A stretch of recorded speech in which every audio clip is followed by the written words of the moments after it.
Сабай таң атқанда дуа еті анам. Дуа сөздерін текралап, явашықтан айтам.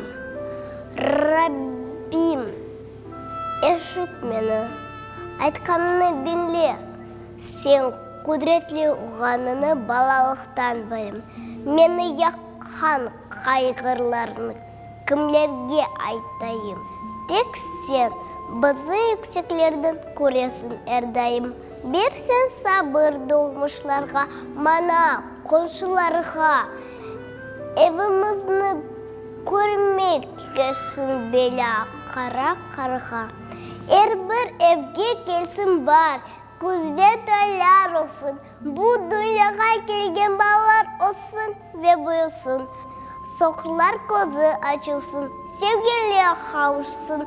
Bir-birine taş atkan mutlaka barışsın. Her gün duaға çağırsın minarettenmezin. Vatandan uzak kalganlar unutmasın bizni. Anam avuçların açam. Rabbim, eşit meni, men de betimni sepap koşam. Yavaşlıktan amin.